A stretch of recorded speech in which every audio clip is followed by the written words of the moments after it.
नमस्कार दोस्तों, स्वागत है आपका आपके अपने चैनल महाविद्या एकेडमी में। हम UP triple S C PET के लिए प्रैक्टिस सेट की सीरीज़ देख रहे हैं एमसीक्यू की, जिसमें हम जीएस के क्वेश्चंस को कंप्लीट करेंगे।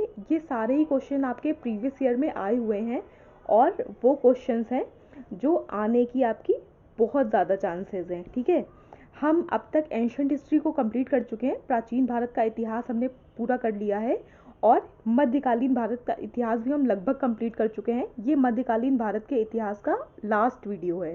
ठीक है, इसके बाद आपका मध्यकालीन भारत भी खत्म हो जाएगा। इसका जो अगला पार्ट आएगा वो आपका आधुनिक भारत का इतिहास होगा। ठीक है, आधुनिक भारत का इतिहास कंप्लीट करने के बाद हम भारतीय राष्ट्रीय आंदोलन पर चलेंगे। ठीक, चलिए, जो आपका फर्स्ट क्वेश्चन है वो है, निम्नलिखित में से कौन से संत शिवाजी के समकालीन थे। आपसे पूछा है कि शिवाजी के समकालीन संत कौन से थे। शंकराचार्य, नामदेव, चैतन्य या तुकाराम। तो कौन था? जो तुकाराम थे ये क्या थे? शिवाजी के समकालीन थे। ठीक है, चलिए, संत तुकाराम शिवाजी के समकालीन थे। संत तुकाराम 17वीं शताब्दी के एक महान संत, कवि और महाराष्ट्र में भक्ति आंदोलन के प्रमुख स्तंभ थे। ठीक है, देखिए, जो संत तुकाराम थे शिवाजी के समकालीन तो थे ही थे, ये एक साथ में क्या थे? महान संत थे, कवि थे और महाराष्ट्र में जो भक्ति आंदोलन चला, कहाँ? महाराष्ट्र में, उसके एक प्रमुख क्या थे? स्तंभ थे। ठीक है, मतलब भक्ति आंदोलन चलाने वालों में से एक प्रमुख व्यक्ति। नेक्स्ट क्वेश्चन देखते हैं, भारत में शासन करने वाले दिए गए शासकों का कालानुक्रम सही क्रम क्या है। देखिए, आपसे इसमें क्या पूछ लिया है? क्रम पूछ लिया है, आपसे ऑर्डर पूछ लिया है कि पहले कौन आया बाद में कौन आया। ठीक है, देखिए आपको क्या दिया है? शेरशाह सूरी, अकबर, अलाउद्दीन खिलजी और इल्तुतमिश। अगर आपने पीछे वाली सारी वीडियोस भी देखी हैं सीरीज की तो आपको पता होगा आंसर क्या है इसका? आंसर है सी। ठीक है, यानी कि 4, एक सेकेंड, आंसर है आपका 4, 3, 1 और 2। ठीक, देखिए सबसे पहले कौन आया था आपका? सबसे पहले आए थे इल्तुतमिश। इल्तुतमिश किस आपके काल में थे? ये थे आपके सल्तनत काल में। ठीक है, उसके बाद कौन आया आपका? अलाउद्दीन खिलजी। ठीक है, इल्तुतमिश उसमें से भी किस में थे? जो दिल्ली सल्तनत है वो 5 वंशों में विभाजित है ना, 5 है उसमें। कौन कौन से? गुलाम वंश, ठीक है, खिलजी वंश, लोदी वंश, तुगलक वंश और सैयद वंश। ठीक है, तो इनमें से जो 5 थे उनमें से जो पहला है कौन सा? गुलाम वंश। जो इल्तुतमिश है ये सल्तनत काल के भी गुलाम वंश से संबंधित है। ठीक है, जो अलाउद्दीन खिलजी है आपका ये खिलजी वंश से संबंधित है। उसके बाद आपका कौन आ रहा है? उसके बाद आपका शेरशाह सूरी और सबसे लास्ट में कौन है? सबसे लास्ट में है अकबर। तो जो सबसे पहले आएंगे वो है आपके इल्तुतमिश। ठीक है, फर्स्ट नंबर पे। सेकंड नंबर पे आपका कौन है? अलाउद्दीन खिलजी। ठीक है, थर्ड नंबर पे आपके कौन है? सॉरी, अलाउद्दीन खिलजी का सेकंड है। ठीक है, जो आपके फर्स्ट नंबर पे आएंगे वो कौन है? इल्तुतमिश। जो आपके सेकंड नंबर पे आएंगे वो है अलाउद्दीन खिलजी। जो आपके थर्ड नंबर पे आएंगे वो है शेरशाह सूरी और जो सबसे लास्ट में आएगा वो कौन है? अकबर। ठीक है, तो इसका सही ऑर्डर क्या है? इल्तुतमिश, अलाउद्दीन खिलजी, शेरशाह सूरी और अकबर। देखिए, जो शेरशाह सूरी था ना, इसको हुमायूं का समकालीन माना जा सकता है। ठीक है, देखिए इल्तुतमिश का जो शासनकाल है वो 1211 से 1236 है। अलाउद्दीन खिलजी का शासनकाल 1296 से 1316 है। शेरशाह सूरी का जो शासनकाल है 1540 से 1545 है और अकबर का जो शासनकाल है 1556 से 1605 ईस्वी तक है। ठीक, तो जो सबसे पहले आया वो इल्तुतमिश गुलाम वंश का शासक था, अलाउद्दीन खिलजी खिलजी वंश का शासक था, शेरशाह सूरी और फिर अकबर। अकबर के बारे में आप सभी जानते होंगे। चलिए नेक्स्ट क्वेश्चन देखते हैं। वर्ष, देखिए आपसे यहाँ 4 वर्ष दिए गए, तो आपसे क्या पूछा है? किस वर्ष। ठीक है, किस वर्ष गोविंद सिंह ने बैसाखी दिवस को आनंदपुर साहिब में सिखों की सामान्य बैठक बुलाई थी तथा खालसा अथवा पवित्र की नींव रखी थी। देखिए, जो इसमें खालसा है ना, इसको बहुत पवित्र एक या आप कह सकते हैं मतलब पवित्र चीज़ के रूप में देखा जा सकता है। ठीक है, जो इनका जो खालसा जो इनकी प्रैक्टिस होती है ये बहुत इनके में बहुत ही ज़्यादा उसको सेक्रेड माना जाता है। ठीक, और किसने आपसे क्या पूछा है, गोविंद सिंह ने वैसाखी दिवस को आनंदपुर साहिब में सिखों की सामान्य बैठक बुलाई तथा खालसा अथवा खालसा की नींव रखी। तो आपसे सीधा क्वेश्चन ये है कि खालसा की नींव किस वर्ष रखी गई थी। देखिए आयोग की तरफ से जब ये क्वेश्चन दिया गया था तो ये क्वेश्चन क्या था, डिस्प्यूटेड था। ठीक, देखिए इसका एक्सप्लेनेशन देखिए, गुरु गोविंद सिंह जी ने 1699 ईस्वी में बैसाखी के दिन आनंदपुर साहिब में खालसा की नींव रखी थी। देखिए इसमें क्या है, जो इसका सही आंसर है वो है आपका 1699। ठीक है, और ऑप्शन में कहीं भी 1699 नहीं दिया हुआ है। आप सही आंसर याद रखिएगा क्या, कि ये जो गुरु गोविंद सिंह ने आनंदपुर साहिब में खालसा की नींव रखी थी ये 1699 में रखी थी। ठीक है, इस मत से दीक्षित प्रत्येक व्यक्ति को 5 ककार अर्थात केश, कंघा, कड़ा, कच्छा और कृपाण धारण करने की शपथ लेनी पड़ती थी तथा नाम के अंत में सिंह की उपाधि दी जाती थी। देखिए खालसा का क्या मतलब है, एक खालसा एक पंथ है, एक सेक्ट है। ठीक है, इसको इसमें क्या होता था, जो भी लोग खालसा होने की शपथ लेते थे, है ना, ये आपका सिख धर्म से रिलेटेड है। इसमें खालसा में 5 चीज़ों को माना जाता है जिसको कहा जाता है पंच ककार। इसमें केश यानी कि बाल, कंघा, कड़ा, कच्छा और कृपाण, कृपाण मतलब जैसे छोटा सा चाकू टाइप का कह सकते हैं। ठीक है, तो उसको धारण करने की शपथ ली जाती थी। इसका एक मोटिव सेल्फ डिफेंस से था। ठीक है, और ये था कि जो सिख धर्म है इसको एम्पावर करने के लिए इन्होंने इस सेक्ट की खालसा जो आपकी प्रैक्टिस है इसको स्टार्ट किया था। किसने स्टार्ट किया था, गुरु गोविंद सिंह ने स्टार्ट किया था। ठीक है, नेक्स्ट देखते हैं, सूची 1 को सूची 2 से सुमेलित कीजिए और सूचियों के नीचे दिए गए कूट का सही उत्तर चुनिए। देखिए एक तरफ आपको युद्ध दिए गए हैं और दूसरी साइड उनका क्या दिया गया है, आपको उनका ईयर दिया गया है। तो आपसे पूछा है क्या कि कौन सा युद्ध किस ईयर में हुआ था। देखिए जो आपका पानीपत का युद्ध है, ठीक है, पानीपत का युद्ध, पानीपत का प्रथम युद्ध, जो पानीपत का प्रथम युद्ध है शायद आप सबको पता होगा ये कब हुआ था, 1526 में। ठीक है, प्लासी का युद्ध भी होपफुली सभी को पता होगा, प्लासी का युद्ध कब हुआ था, 1757 में। ठीक, और देखिए हल्दी घाटी का युद्ध, हल्दी घाटी के युद्ध में शायद आप कंफ्यूज होंगे, तो हल्दी घाटी का युद्ध कब हुआ था, 1576 में। और जो आपका तालीकोटा का युद्ध है ये आपका हुआ था 1565 में। ठीक है, देखिए पानीपत का जो प्रथम युद्ध है, जो आपका पानीपत का प्रथम युद्ध है ये आपका हुआ था कब, 1526 में। ठीक, ये जो आपका प्लासी का युद्ध है ये आपका हुआ था 1757 में। जो आपका हल्दी घाटी का युद्ध है ये आपका हुआ था कब, हल्दी घाटी का युद्ध आपका हुआ था 1576 में। और जो आपका तालीकोटा का युद्ध है ये आपका हुआ था 1565 में। ठीक है, चलिए देखिए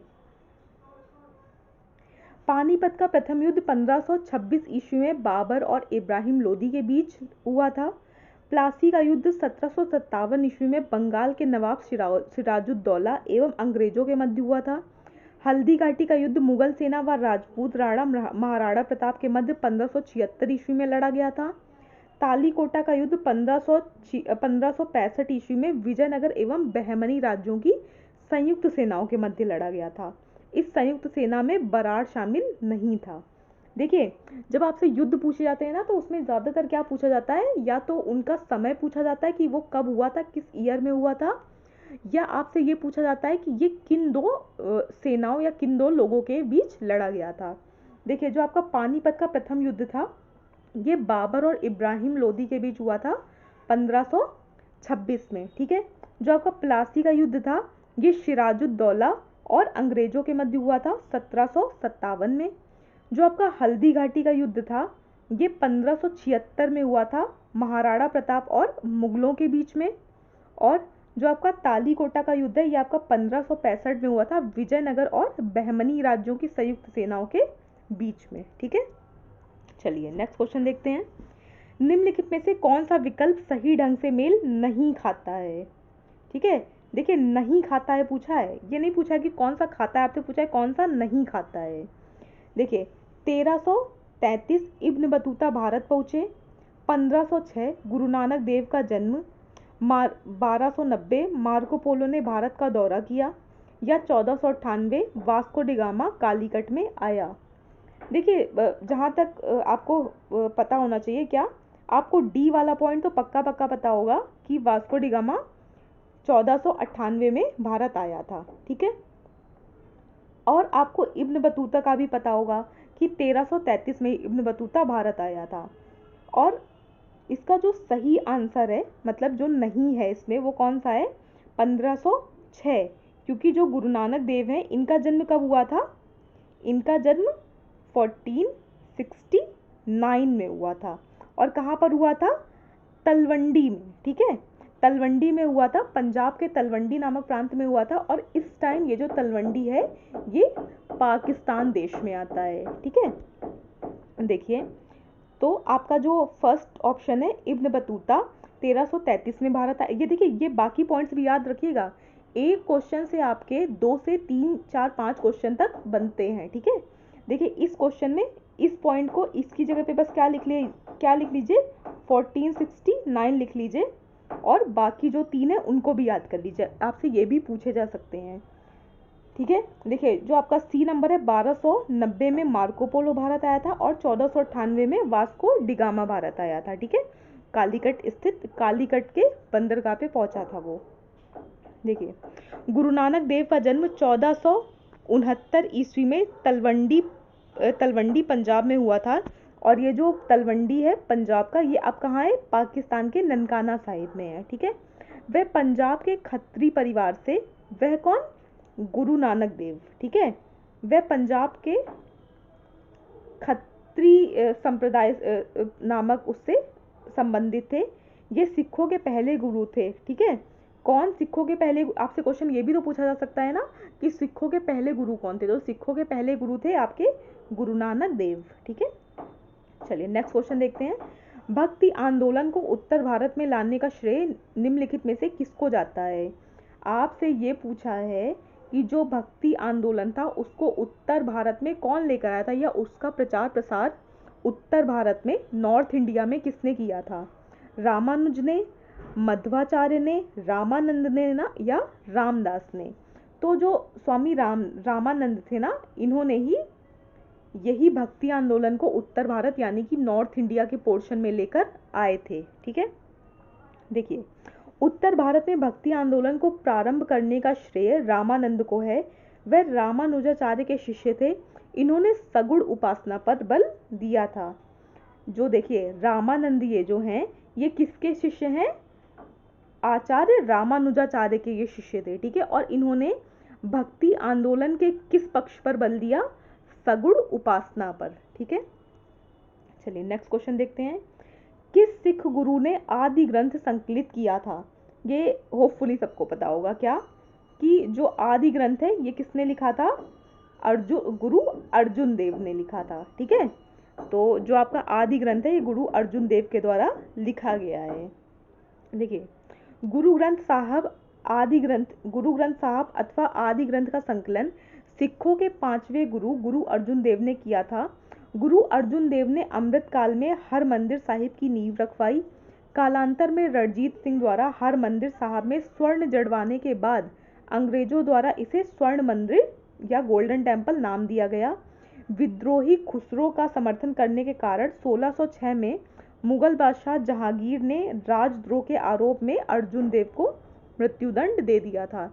देखिए इसको कहा जाता है कि राजद्रोह के आरोप में, लेकिन इसका एक सच ये है क्या कि ये जो सिख गुरु थे ना, ये अपनी शक्ति को लगातार बढ़ाते जा रहे थे, और मुगलों को ये लग रहा था कि अगर इन्होंने अब धीरे धीरे करके अपनी शक्ति को बढ़ा लिया तो इससे आगे चलकर मुगल सत्ता खतरे में आ सकती है। ठीक है, देखिए ये जो आदि ग्रंथ है इसी को हम क्या कहते हैं? गुरु ग्रंथ साहिब कहते हैं। और ये जो सिख धर्म है इसका ये सबसे पवित्र ग्रंथ है। जैसे हमारे यहाँ गीता है ना, मुस्लिमों में कुरान होती है, वैसे ही क्या है ये इनका सिख धर्म का सबसे पवित्र ग्रंथ है।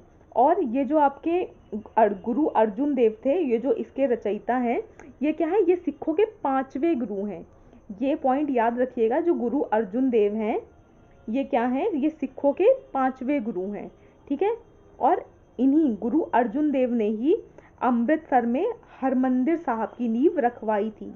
और ये जो हरमंदिर साहब है ना, आगे चलकर राजा हुए आपके रणजीत सिंह, इन्होंने ही हरमंदिर साहब में क्या किया, इसकी जो दीवारें थी, इसका जो मतलब बाहर का जो इसका स्ट्रक्चर था, इसमें सोना जड़वा दिया। और फिर सोना जड़वाने के बाद इसी मंदिर को स्वर्ण मंदिर या गोल्डन टेम्पल के नाम से जाना जाने लगा, ठीक है। देखिए बाद में फिर क्या हुआ, जैसे धीरे धीरे इन गुरुओं की शक्ति बढ़ने लगी, फिर आगे चलकर क्या हुआ, जो मुगल बादशाह जहांगीर था, उसने राजद्रोह के आरोप में गुरु अर्जुन देव को क्या दे दिया था, मृत्यु दंड दे दिया था। और रीजन मैंने आपको बता दिया है। कब दिया था मृत्यु दंड, 1606 ईस्वी में। किस मुगल बादशाह ने दिया था, जहांगीर ने। ये आपसे क्वेश्चन पूछे जाते हैं, इसलिए याद रखिएगा। देखिए नेक्स्ट देखते हैं, 10वें या आखिरी सिख गुरु कौन थे। आपसे पूछा है जो सिखों के 10वें गुरु हैं, या और ये यही जो 10वें गुरु थे, यही सिखों के आखिरी गुरु थे, ठीक है। इसके बाद जो पूरा मतलब जो था ना वो चीज़ें जिनको माना जाने लगा, उसके बाद ये आ गया कि अब से सब कुछ गुरु ग्रंथ साहिब ही है, इसी के हिसाब से अब सिख धर्म चलेगा। अब कोई भी गुरु या शिष्य की परंपरा नहीं रहेगी सिख धर्म में, ठीक है। तो जो आपके 10वें या आखिरी सिख गुरु थे वो कौन थे, गुरु गोविंद सिंह थे, ठीक है। देखिए गुरु गोविंद सिंह 10वें एवं आखिरी सिख गुरु थे। गुरु नानक सिखों के प्रथम गुरु थे। गुरु गोविंद सिंह का जन्म 1666 ईस्वी में पटना में हुआ था। गुरु गोविंद सिंह सिखों के खालसा पंथ के संस्थापक के रूप में माने जाते हैं। देखिए आपसे 2-3 क्वेश्चन बनते हैं। सिखों के पहले गुरु कौन थे, गुरु नानक देव, ठीक है। सिखों के अंतिम गुरु कौन थे, गुरु गोविंद सिंह। सिखों के 10वें गुरु कौन थे, गुरु गोविंद सिंह। गुरु गोविंद सिंह का जन्म कब हुआ था, 1666 में, और कहाँ हुआ था, पटना में।